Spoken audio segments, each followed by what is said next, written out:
안녕하세요. 오늘 저희가 함께 살펴볼 이야기는요. 축구 팬이라면 정말 귀가 솔깃해지실 겁니다. 바로 챔피언스 리그.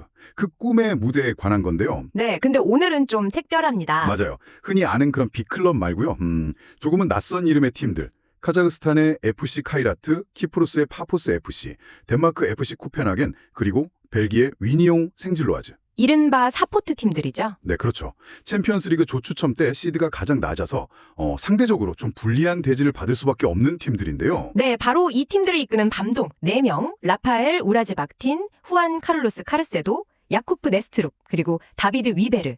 이들의 배경과 전술, 또 어떤 어려움들을 헤쳐나가고 있는지. 그걸 좀 깊이 들여다보면서 이런 점들이 있구나 하는 걸 함께 발견해보는 시간을 갖겠습니다. 네, 오늘 이 감독들 이야기를 들어보시면 정말 정상으로 가는 길이 하나만 있는 게 아니구나. 이걸 확실히 느끼실 수 있을 거예요. 어떤 사례들이 있나요? 한 팀에서 쭉 헌신하다 감독까지 된 분도 있고, 또 세계적인 감독 밑에서 정말 오랫동안 배우다가 독립한 경우도 있고요. 네. 젊은 나이에 선수에서 바로 감독으로 성공적으로 변신한 케이스도 있죠. 그리고 마지막으로는 클럽의 아주 강력한 시스템에 자신을 맞춰야 하는 그런 감독까지. 정말 다양합니다. 와, 배경이 정말 다 다르네요. 네, 그리고 무엇보다 이 챔피언스 리그라는 엄청난 무대, 그 압박감 속에서 자기 축구를 어떻게 보여줄지, 또 어떤 벽에 부딪힐지, 이걸 지켜보는 게 아주 흥미로울 겁니다. 좋습니다. 그럼 첫 번째 인물부터 바로 만나볼까요? 카자흐스탄 FC 카이라트의 라펠 우라즈바흐틴 감독입니다. 이 팀 위치부터가 좀 놀랍더라고요. 그렇죠. 가장 동쪽에 있는 팀인데, 네, 연고지가 알마티인데 중국 국경에서 300km밖에 안 된다고요. 와, 이거 원정 가는 팀들은 정말 죽어나겠는데요? 맞습니다. 예를 들어 레알 마드리드가 간다고 치면 비행시간만 8시간 넘고요. 거리가 거의 6,500km에 시차도 3시간이나 나죠. 이야, 선수들 컨디션 관리가 보통 일이 아니겠네요. 그렇죠. 우라즈바흐틴 감독 본인은 레알 선수들이 워낙 경험 많아서 괜찮을 거라고 약간 겸손하게 말하긴 했지만요. 그래도 이건 분명히 무시 못할 홈이 이점이죠. 그럼요. 그런데 이 감독 알고 보니까 카이라트 레전드 출신이더라고요. 선수로 2번이나 뛰었다고. 아, 정말요? 그럼 팀 사정은 속속들이 알겠네요? 그렇죠. 그런데 2024년에 팀이 감독 교체 때문에 좀 시끄러웠을 때 임시 감독을 맡았다가 1년도 안 돼서 정식 감독까지 굉장히 빨리 올라섰어요. 그 전에 다른 감독이 잠깐 있었죠? 네, 그 러시아 레전드 케르자코브 감독이 잠깐 있었는데 금방 경질되고 결국 내부 사람인 우라즈바흐틴을 택했다는 건 구단이 혼란 속에서도 안정감 그리고 팀 정체성을 중요하게 생각했다는 걸 보여주는 거죠. 그렇군요. 특히 이 감독이 선수 시절에 카자흐스탄 축구가 아시아에서 유럽, 그러니까 UFA로 소속을 옮기는 그 역사적인 순간 2002년에 직접 겪었다는 점도 의미가 있고요. 국민의 팀이라는 별명을 가진 카이라트를 이끄는데 상징성도 더해주죠. 아, 그런 배경이 또 있군요. 챔피언스리그 예선 과정도 정말 극적이었잖아요. 네, 맞아요. 슬로강 브라키슬라바 그리고 셀틱 같은 팀들을 상대로 연달아 승부차기 승리. 특히 셀틱전에서는 골키퍼 아나르 베코프 선수 승부차기 킥을 3개나 막았다면서요. 카자흐스탄 골키퍼 최초 기록이라고. 와. 정말 기적 같은 여정이었죠. 그런데 역시 본선 무대는 차원이 다르긴 했습니다. 스포르팅 원정에서 1-4로 지고 홈에서는 레알 마드리드한테 0-5로 크게 졌죠. 여기서 좀 흥미로운 지점이 있더라고요. 감독 본인은 사비 알론소 같은 스타일, 그러니까 좀 주도적인 축구를 이상적으로 생각하고 연구한다는데, 네, 그쵸. 근데 현실에서는 팀 전력상 어쩔 수 없이 아주 실리적인 수비 축구, 역습 위주로 가고 있다는 거. 네, 그게 바로 이상과 현실의 차이랄까요? 그래도 레알한테 0-5로 지고 나서 인터뷰에서 딱 인정하더라고요. 우린 체급이 다르다, 받아들여야 한다. 그러면서 이것도 값진 경험이다라고 말하는 걸 보면 현실 인식이 빠르고 선수들 다독이는 능력도 있어 보여요. 위기 관리 능력이네요, 일종의. 그렇죠. 그게 이 감독의 장점 중 하나입니다. 패배 속에서도 뭔가 배우려 하고 또 빨리 다음 목표, 국내 리그 우승 같은 걸로 선수들 시선을 돌리게 하는 거죠. 장기적으로 보면 어떻게 될까요? 결국에는 지금 첼시 이적설도 나오는 그 17살 공격수 다스탄 사트파이에프 같은 젊은 선수들을 얼마나 잘 키워내느냐, 그리고 외국인 선수들을 잘 조합해서 팀 수준을 좀 끌어올려서 자기가 꿈꾸는 축구에 조금이라도 더 다가갈 수 있느냐, 여기에 달렸다고 봅니다. 계약 기간은 꽤 길던데요. 2027년까지. 네, 그만큼 구단에서도 시간을 주겠다는 의지가 보이는 거죠. 자, 카이라트 감독이 클럽 레전드의 내부 승진 케이스였다면 이번엔 정말 완전히 다른 길을 걸어온 분입니다. 무려 14년 동안 그 유명한 우나이 에메리 감독 밑에서 수석 코치만 하다가 독립했죠. 후안 카를로스 카르세도 감독, 파포스 FC죠. 네. 와, 14년이면 진짜 긴 시간인데 스페인, 러시아, 프랑스, 잉글랜드 안 가볼 리그가 없네요. 네, 에메리 사단의 정말 핵심 브레인이었다고 해요. 세비야 유로파 3연패나 PSG 시절 우승에 아주 결정적인 역할을 했다는 평가를 받죠. 그런데 이 감독, 독립하고 나서는 좀 재밌는 패턴이 있다고요? 네, 그게 아주 흥미롭습니다. 2020년에 처음 감독 맡은 팀이 스페인 3부 리그 이비사였는데 여기서 팀을 2부로 생격시키고 심지어 컵 대회에서는 1부 팀 셀타 비고를 5대2로 잡는 이변까지 일으켰어요. 오, 시작이 엄청 좋았네요. 승률도 48%가 넘었다고요? 네, 그렇죠. 그런데 바로 다음 팀 레알 사라고사에서는 완전히 달랐습니다. 아, 어떻게 됐나요? 15경기 만에 6개월도 안 돼서 경질됐어요. 이때 승률은 27%로 그냥 뚝 떨어졌죠. 와, 정말 극과 극이네요. 이게 뭘 의미할까요? 네, 제 생각에는 감독 능력도 물론 중요하지만 그 능력을 펼칠 수 있는 환경이 정말 결정적이라는 걸 보여주는 사례 같아요. 카르세도 감독은 아마도 좀 구조적으로 안정되고 목표가 명확하고 또 데이터 같은 지원이 잘 되는 환경에서 더 힐을 받는 스타일이 아닐까. 반면에 사라고사는 좀 어려웠던 곳이고요. 네, 거긴 뭐 역사에 비해 현실은 어렵고 당장 성적 내라는 압박이 엄청 심한 곳이죠. 아, 그렇군요. 그럼 지금 있는 파포스 FC는 그에게 딱 맞는 환경이라는 거네요? 그렇죠. 파포스가 2017년에 러시아 자본에 인수된 후에 키프로스의 새로운 강자로 막 떠오르고 있는데 돈도 많고 스카우팅이나 데이터 분석 시스템 같은 인프라가 아주 잘 돼 있다고 해요. 지중해 클럽 중에서는 최고 수준이라는 말까지 나올 정도니까요. 네. 그리고 그 결과가 정말 놀랍습니다. 2024년에는 클럽 역사상 처음으로 키프로스컵 우승, 오, 2025년에는 첫 리그 우승, 그리고 이번 시즌은 처음으로 챔피언스리그 본선까지. 대단하네요. 지금 승률도 58%가 넘어서 커리어 하이라고요. 네, 지난 시즌에는 리그 최우수 감독상까지 받았고요. 결국 에메리 밑에서 14년간 배운 그 엘리트 코칭 방법론, 그러니까 철저한 분석, 데이터 활용, 훈련 강도, 이런 것들이 파포스의 현대적인 시스템과 딱 만나서 시너지를 낸 거죠. 주로 쓰는 전술은 4-2-3-1이라고 하던데 이것도 그 스타일과 관련이 있을까요? 네, 그럴 수 있습니다. 4-2-3-1은 보통 중앙에 수비형 미드필더 2명, 더블 볼란치를 둬서 안정감을 좀 꾀하고 앞에 공격형 미드필더랑 양쪽 윙으로 공격을 풀어가는 비교적 균형 잡힌 시스템이잖아요. 네, 그렇죠. 이런 틀 안에서 데이터를 가지고 상대 약점을 파고드는데 능한 것 같아요. 이제 파포스에서 이렇게 성공하고 챔스 경험까지 쌓았으니까 빅리그에서도 좀 눈여겨볼 만하겠는데요? 네, 확실히 이름값이 올라갔죠.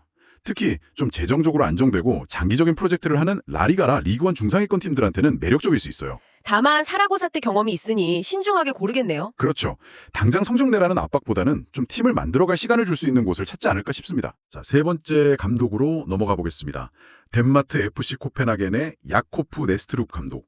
이분은 1988년생, 만 37세, 아주 젊은 편이죠. 네, 젊죠. 근데 이분도 코펜하겐 FCK 유스 출신으로 선수 생활하다가 부상 때문에 일찍 그만두고 바로 지도자의 길로 들어섰다고 해요.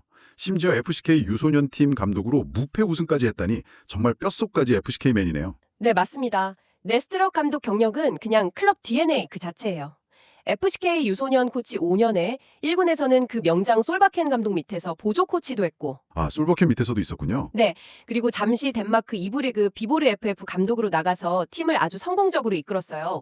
경기당 평균 승점이 거의 2점에 육박했으니까요. 독립적인 능력도 보여준 거죠. 그렇군요. 이런 과정을 다 거쳤기 때문에 2022년 9월에 FCK가 리그 9위까지 떨어지는 위기 상황이 왔을 때 구단이 망설이지 않고 그를 정식 감독으로 딱 선임한 겁니다. 그리고 계약 기간이 아까 파격적이라고 하셨죠? 네, 무려 2029년까지 보장했어요.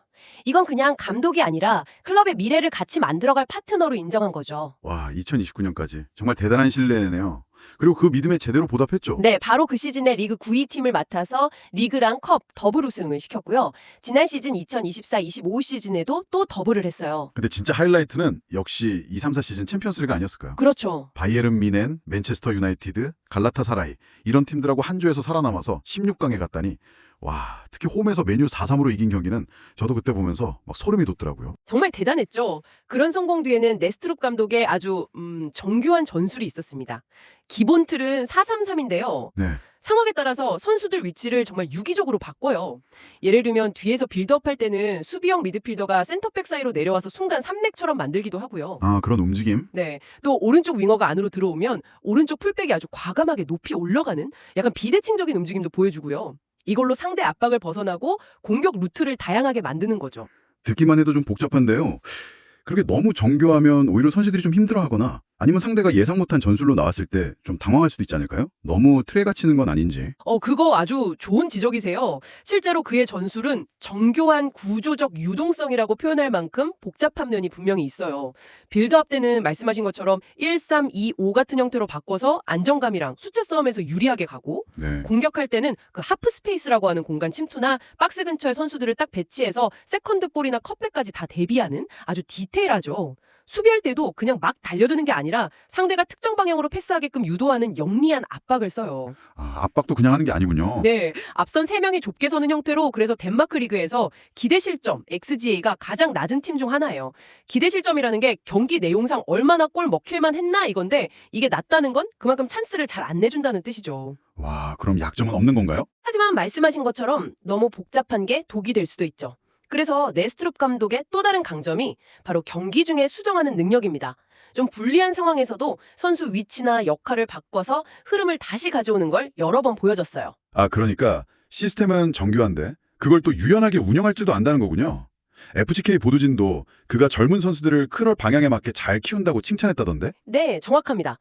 FCK는 성적도 내면서 동시에 자체 육성한 유망주들을 빅리그에 비싸게 파는 그런 비즈니스 모델을 가지고 있잖아요. 그렇죠. 네스트룩 감독은 이 두 가지 목표를 모두 성공적으로 해내는 핵심 인물인 거죠. FCK 유스 출신들이 그의 밑에서 자연스럽게 1군에 자리 잡고 있고요. 지금도 팀 성적이 좋죠?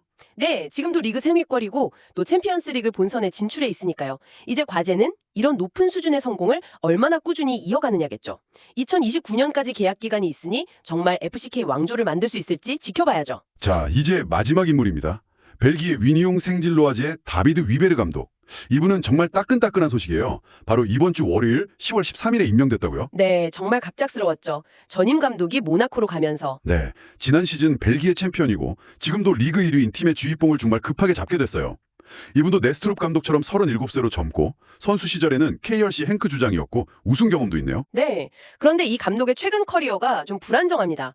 선수 은퇴하고 안더레헤르트에서 유소년 팀부터 시작해서 1군 감독까지는 빨리 올라갔는데 지난 3월에 성적 부진, 경기력 기복 같은 이유로 갑자기 경질됐어요. 아, 안도레르트에서 경질됐군요. 네, 그리고 바로 이어서 맡았던 OH 루뱅이라는 팀에서는 불과 4개월, 딱 10경기 만에 팀을 떠났는데 이때 성적이 평균 승점 0.8점, 아주 안 좋았죠. 잠깐만요. 직전 팀에서 그렇게 안 좋았고 그 전 팀에서도 경질됐는데 어떻게 지금 벨기에 최강팀, 리그 1위 팀 감독이 될 수 있었던 거죠? 이건 좀 이해가 안 가는데요. 바로 그 점이 위뇽 생질로아즈, 줄여서 유뇽 SG라는 클럽이 얼마나 독특한 운영 방식을 가지고 있는지를 보여주는 겁니다. 아, 유니용 SG만의 방식이 있다. 네, 위뇽 SG는 잉글랜드의 브라이튼이나 브렌트포드처럼 데이터를 정말 극도로 중시하고 시스템으로 돌아가는 클럽으로 아주 유명해요. 선수 영입부터 훈련, 경기 전략까지 거의 모든 게 데이터 분석팀 주도로 결정된다고 알려져 있습니다. 와, 그럼 감독 역할은 뭔가요? 이런 클럽에서는 감독 개인의 철학이나 선호하는 포메이션 이런 것보다는 클럽이 이미 만들어 놓은 시스템, 주로 300 기반의 공격적인 3-5이나 3-4-1-1인데요. 이 시스템에 얼마나 잘 녹아들고 기존 코치들이랑 얼마나 잘 협력할 수 있느냐. 이게 감독 선임의 훨씬 중요한 기준이 되는 거죠. 심지어 감독이 자기 코치진 데려오는 것도 안 된다고 해요. 세상에, 정말 우리가 아는 감독 역할과는 좀 다르겠네요. 그럼 위뇽 SG가 위베르 감독을 뽑은 건 최근 성적보다는 다른 걸 봤다는 거군요. 그렇죠. 아마 안더레어트 시절 보여줬던 어떤 리더십 잠재력이나 벨기에 축구에 대한 이해도, 그리고 무엇보다 클럽 시스템에 잘 맞을 것 같은 인물이라고 판단했을 가능성이 높습니다. 구단 회장도 비슷한 얘기를 했다면서요? 네, 위베르 감독이 클럽의 가치관, 경기 방식, 품질 기준에 부합한다고 직접 말했죠. 그에게 주어진 미션은 아마 기존의 성공적인 축구를 유지하면서 거기에 자기 색깔을 살짝 더하는 것 정도일 거예요. 위베르 감독은 원래 4-2-3-1을 선호했다던데 이제 300 시스템에 적응해야 하는 과제가 생긴 거네요? 네, 그렇죠. 물론 안더레헤트 시절 리더십은 인정받았지만 OH 루뱅에서의 실패는 감독 탓이라기보다는 클럽 환경 탓으로 봤을 수도 있고요. 하지만 분명히 이건 계산된 위험 감수, 캘큘레이티드 리스크라고 봐야 합니다. 임명되자마자 바로 훈련 지휘하고 이번 주말 리그 경기에 다음 주 화요일에는 홈에서 인터밀란이랑 챔피언스리그 경기가 있다고요? 와, 정말 정신없겠네요. 네, 특히 그 인터밀란과의 경기가 아주 중요하죠. 위베르 감독이 위니용 시스템에 얼마나 빨리 적응하는지, 또 예전에 안더레어트 시절 지적받았던 전술적인 좀 경직된 면이나 교체의 타이밍 미숙 같은 문제들을 극복했는지 보여줄 첫 시험대가 될 겁니다. 위니용의 그 데이터 시스템이 챔피언스리그 레벨에서도 통할지, 그리고 그 안에서 감독의 역할은 뭘지 이것도 정말 궁금해지네요. 네, 지켜보는 재미가 있을 겁니다. 자, 오늘 이렇게 챔피언스리그 무대에서 각자의 도전을 이어가고 있는 4명의 감독 이야기를 깊이 파헤쳐봤습니다. 카자흐스탄, 키프로스, 덴마크, 벨기에 리그를 대표하는 이들의 여정을 따라가 보니 정말 다양한 성공 방식 또 어려움들을 마주하게 되네요. 네, 그렇죠. 클럽 레전드 출신부터 명장의 오랜 조수, 젊은 야심가, 그리고 시스템에 적응해야 하는 감독까지 정말 흥미로운 사례들이었어요. 네, 청취자 여러분도 느끼셨겠지만 정말 정상으로 가는 길은 하나가 아니구나. 이걸 다시 한번 확인할 수 있었던 것 같습니다. 네, 그리고 감독 개인의 능력 못지않게 그 감독을 둘러싼 클럽의 지원 시스템, 재정 상황이라든지 데이터 활용 능력, 또 팬이나 구단의 기대치 같은 그런 환경적인 요인들이 성공과 실패에 얼마나 큰 영향을 미치는지도 명확하게 보였고요. 각 감독의 처한 상황과 그 결과가 좀 뚜렷하게 대비됐죠. 맞습니다. 마지막으로 이런 질문을 한번 던져보면서 마무리하고 싶어요. 위리옹 생질로와즈처럼 데이터와 시스템을 극도로 중시하는 클럽 모델이 과연 미래 축구의 대세가 될 수 있을까요? 흥미로운 질문이네요. 만약 그렇다면 특히 챔피언스리그처럼 변수가 많고 때로는 창의적인 플레이가 필요한 최고 무대에서 감독 개인의 어떤 영감이나 결단 같은 건 얼마나 중요할까요? 시스템이 모든 걸 다 해결해 줄 수 있을까요? 아니면 결정적인 순간에는 결국 감독의 어떤 무언가가 필요한 걸까요? 네, 정말 생각해 볼 만한 지점입니다. 어쩌면 위베르 감독과 위니용 SG의 앞으로의 행보가 이 질문에 대한 약간의 힌트를 주지 않을까 그런 기대를 해보면서 오늘 저희 이야기는 여기서 마무리하겠습니다.